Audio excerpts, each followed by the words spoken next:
The letter had dissolved in her pocket sometime on Wednesday, and by Thursday morning it was nothing but a soft wedge of gray pulp. The ink bled away completely.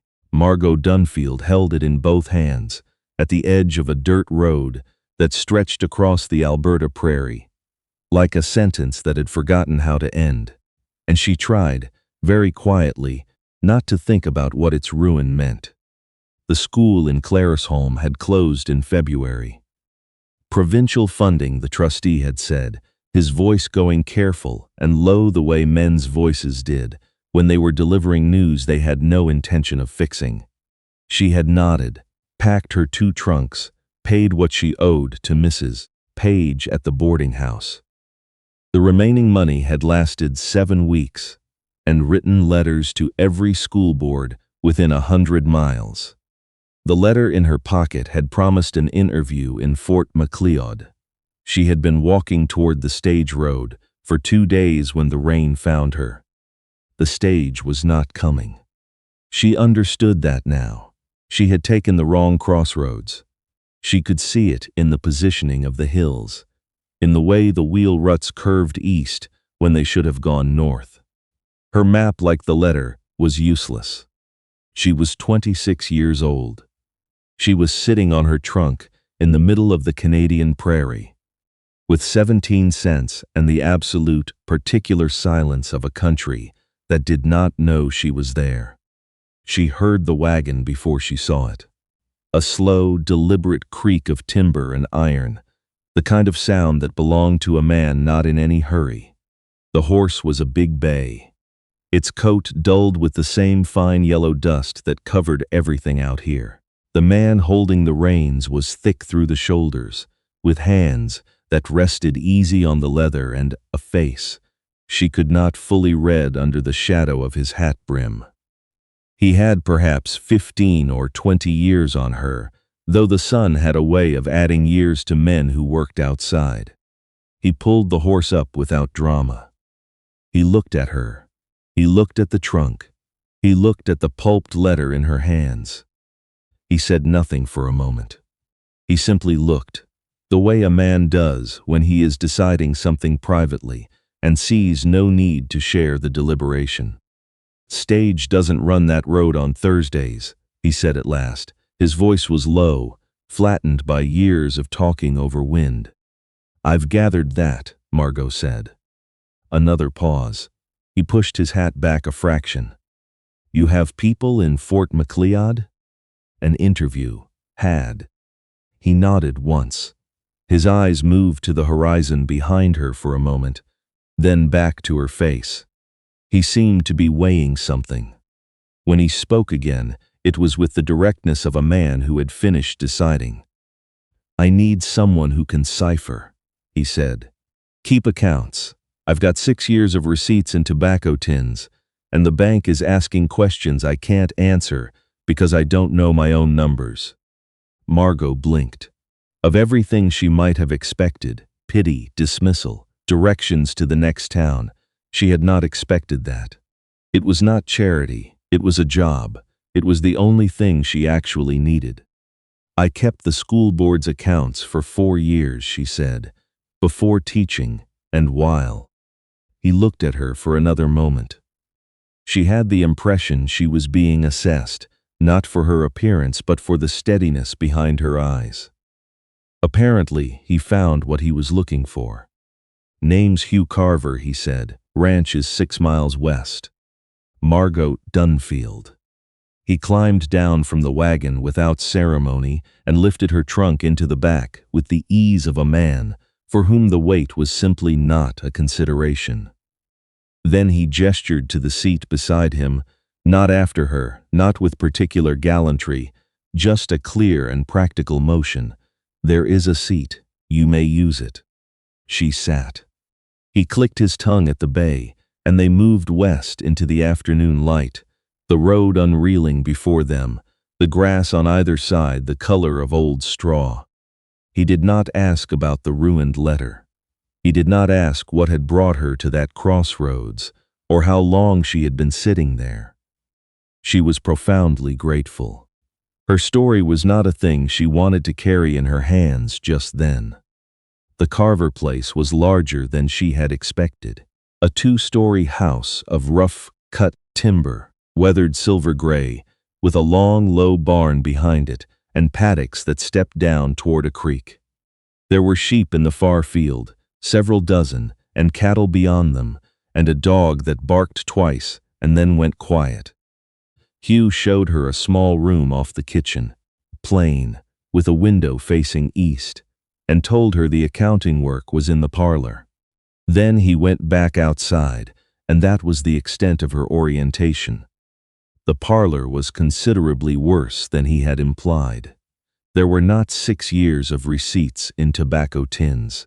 There were 6 years of receipts in 4 tobacco tins, 2 cigar boxes, and a cracked butter crock that had at some point been knocked from a shelf, and scattered 1897 invoices across the floor beneath the bookcase. There were ledger books, but they showed 3 different men's handwriting across the years. One had favored pencil. One had written figures so small they required a magnifying glass. The third had abandoned columns entirely and written amounts in a kind of narrative prose. Margot sat down in the straight-backed chair, looked at the accumulated evidence of 6 years of good faith disorder, and felt something settle in her chest. Not dread. Something closer to recognition. This was work she knew how to do. She worked through the first evening, by lamplight. Hugh knocked at the doorframe around supper time, and said, with some awkwardness, that there was salt pork and potatoes if she was inclined. She ate standing at the kitchen bench. Because the table held sorted papers, she did not want disturbed, and then went back to the parlor. By Saturday, she had 2 years reconciled. By the following Wednesday, she had everything in order through 1902. The picture that emerged was not catastrophic. Hugh Carver was not a wealthy man, but the ranch was not failing. He had been running it blind, without any clear sense of what moved in and out, making decisions by instinct when he could have been making them by information. She left a summary on the parlor desk, clear and clean. He found it that evening. She heard him in there after supper. He came to the kitchen doorway. "You sorted the wool clip receipts back 3 seasons," he said. They were filed under miscellaneous. It seemed like an error. "I didn't know where to put them." A pause. "This is clearer than I've had it in years." The next morning, he fixed the latch on her window, which had been loose and letting in cold. She had said nothing about it. He simply appeared with a screwdriver on his way to the barn and fixed it without remark. A week later, he came back from town with a new ledger. Good quality, green cloth covers, and left it on the desk. No explanation. The one she had been using was a school exercise book from her trunk. Its pages ruled for arithmetic. She understood by then that this was how Hugh Carver spoke. November came hard and early, the cold rolling down from the Rockies with a particular Alberta conviction. The house grew warmer by degrees. She could not have said exactly when the extra cord of wood appeared stacked by the parlor stove, or who had thought to bring in the wool blanket now folded over the back of her chair. She could have said, because she had noticed each thing as it happened. She simply chose not to. She had her own reasons for noticing. He was one of the most self-contained people she had ever encountered. He did not complain. He did not fill silences with words that didn't need to be there.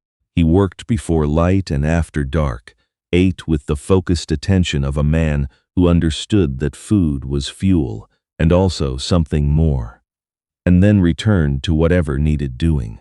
Once she came into the parlor to retrieve a file and found him asleep in the chair with a book on his chest. And the fire burned low, and she banked the stove without waking him and went back to her room and did not allow herself to think about it more than was reasonable. she was not always successful. The trouble arrived in the second week of November, in the form of a covered buggy and a man named Aldous Price. Mr. Price was from the land bank in Calgary. She had seen his name on 2 letters left unopened on Hugh's desk. The kind of postponement that spoke to a man who already knew the news was bad. He was compact, neat-suited, and moved with the contained energy of someone very confident in his own arithmetic. She heard the name from the parlor. She sat very still. She had read those letters 3 weeks ago, the day she'd searched Hugh's desk for $18.99 receipts. A livestock loan taken out in the spring of 1901. The harvest that year had been poor across the whole district. She knew it from the feed merchant's extended credit records. The loan was coming due. The amount required was $480. She had run the current numbers. Hugh was short. She had been thinking about that for 3 weeks. She had also been thinking about something she had found while cataloging the livestock records. In the summer of 1901, 16 breeding ewes had been recorded as sold to a Mr. Dunmore's station to the north. The price beside the entry was below market even for a poor year, and the receipt was in a hand she now recognized as the previous foreman's, the one who had left. Hugh had said curtly, under unsatisfactory circumstances. The sale was recorded, but she had found no payment. She had looked 3 times. And the week before last, riding out with Roy to check the east fence after a hard frost, she had seen sheep in the Far Creek pasture. More sheep than her current tally accounted for. She had asked Roy about them. Roy had gone quiet in the way of a man deciding how much to say. They came back, he said finally. Winter of 1901. Walked home from Dunmore's place, through a blizzard, 5 miles. Hugh figured Dunmore would come collect them or send an account, but nothing ever did. They've been down the creek ever since. 14 ewes, some had lambed. 22 animals by her count, registered as sold, never paid for, living on Carver land for 3 years. She had done the arithmetic twice. She stood now, took her ledger, and walked outside. The cold was immediate and serious. She crossed the yard and came around the side of the barn where Hugh and Mr. Price stood. The banker looked at her with the patience of a man expecting a brief interruption. "Mr. Carver," she said, "I need to show you something." Hugh looked at her, a question in his eyes, but no irritation. He had learned that when she said she needed to show him something, it was worth stopping for. She opened the ledger. The livestock record shows 16 ewes sold in August of 1901, she said. No payment received. The receipt is in the previous foreman's hand.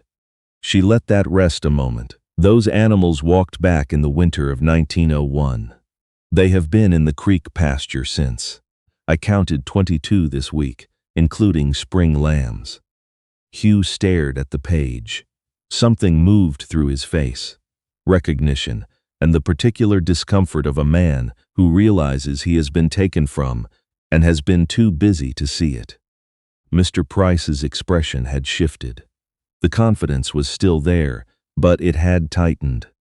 The current price for breeding ewes at Fort Macleod is $22 per head, Margot continued, her voice level, the way she used to speak in the classroom when she wanted the numbers to do the work. 14 mature animals, $308. 8 lambs at $12, $96. She turned the ledger so the figures faced the banker. $404. Your outstanding balance is $480. The remaining $76 can be settled from last spring's wool clip receipts, which are in order. The yard was very quiet. Across the creek, a sheep called once, and another answered. Mr. Price looked at the figures. He looked at Margot. He looked at Hugh. The animals would need to be driven to market and sold, he said. His voice had lost some of its compression. Roy can take them to Fort Macleod on Friday, Hugh said. He was looking at the ledger, but Margot sensed he was no longer seeing it. You'll have your check by Saturday. Mr. Price left without shaking hands. Roy, who had been repairing a gate within clear hearing distance for the past 10 minutes, waited until the buggy had turned out of the yard. Well, he said, to no one in particular. Hugh stood in the yard. He looked at Margot. She was still holding the open ledger. How long have you known about the ewes? He asked. A week. I wanted the numbers right before I needed them. He was quiet. Then, you've been working these books for 6 weeks, Miss Dunfield. Yes. You found something in 6 weeks I missed for 3 years. She said nothing. There was nothing useful to add. He took the ledger gently from her hands. He looked at the figures she had written, and she watched his eyes move across the columns. He had very dark eyes, the kind that didn't give much away until you learned to read the small movements in them. Thank you, he said. Simple words, but he meant them in a way that was not simple at all. She nodded and went inside, because her feet were cold, and because she did not entirely trust herself to say anything further just then.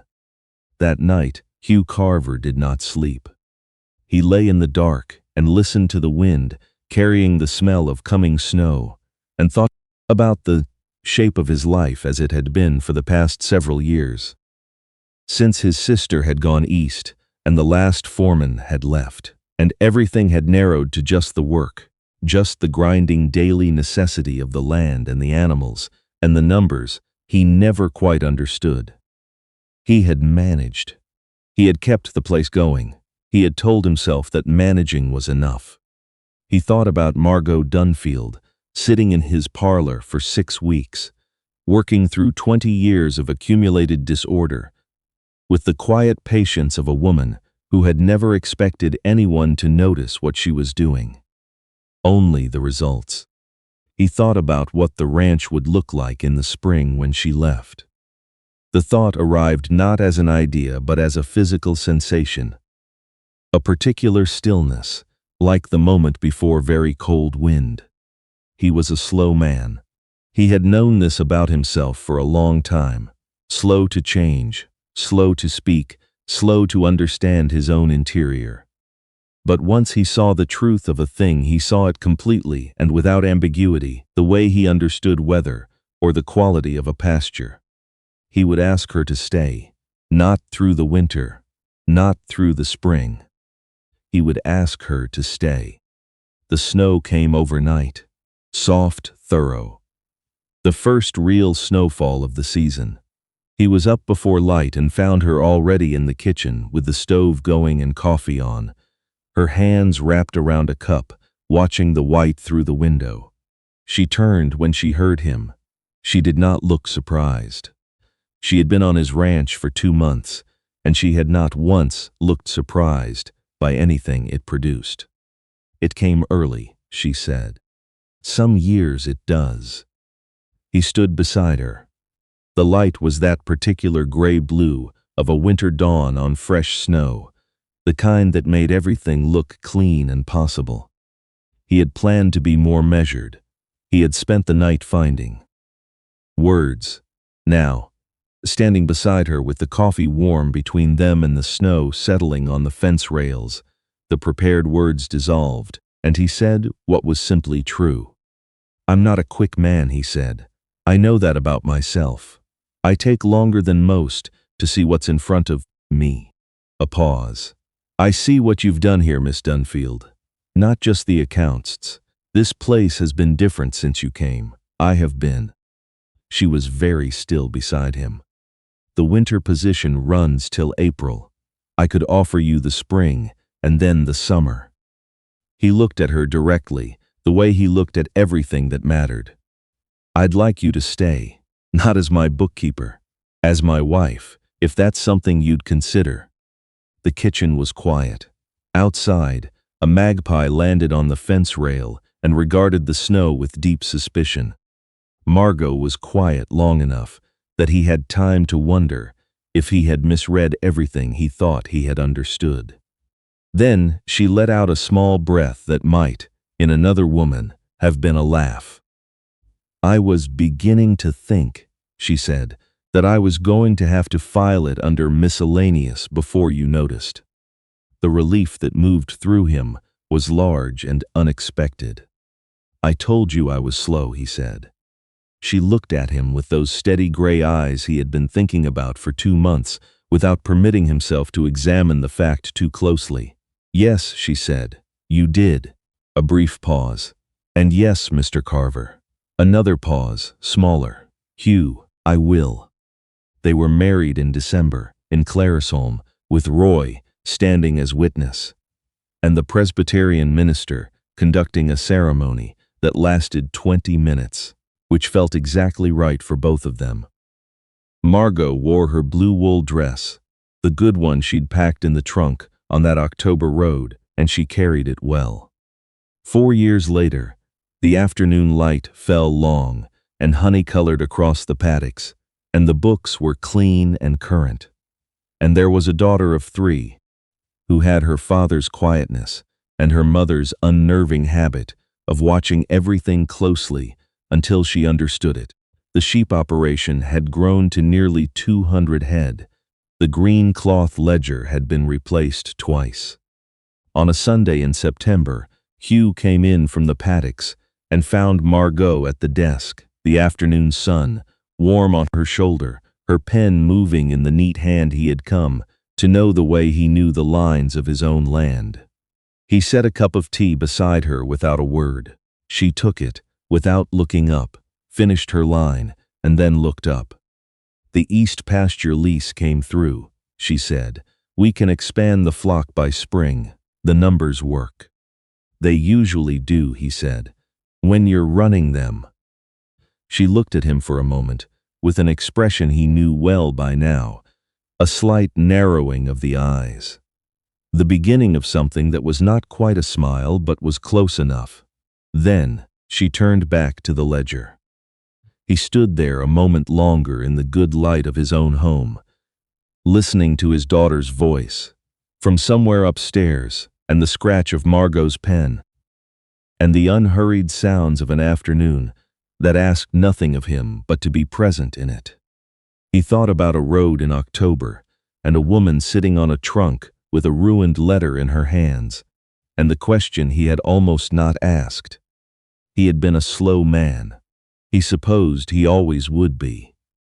But he had learned, from the woman at that desk, that the numbers only worked if you looked at all of them, the ones that were plain and obvious, and the quiet ones no one had thought to count.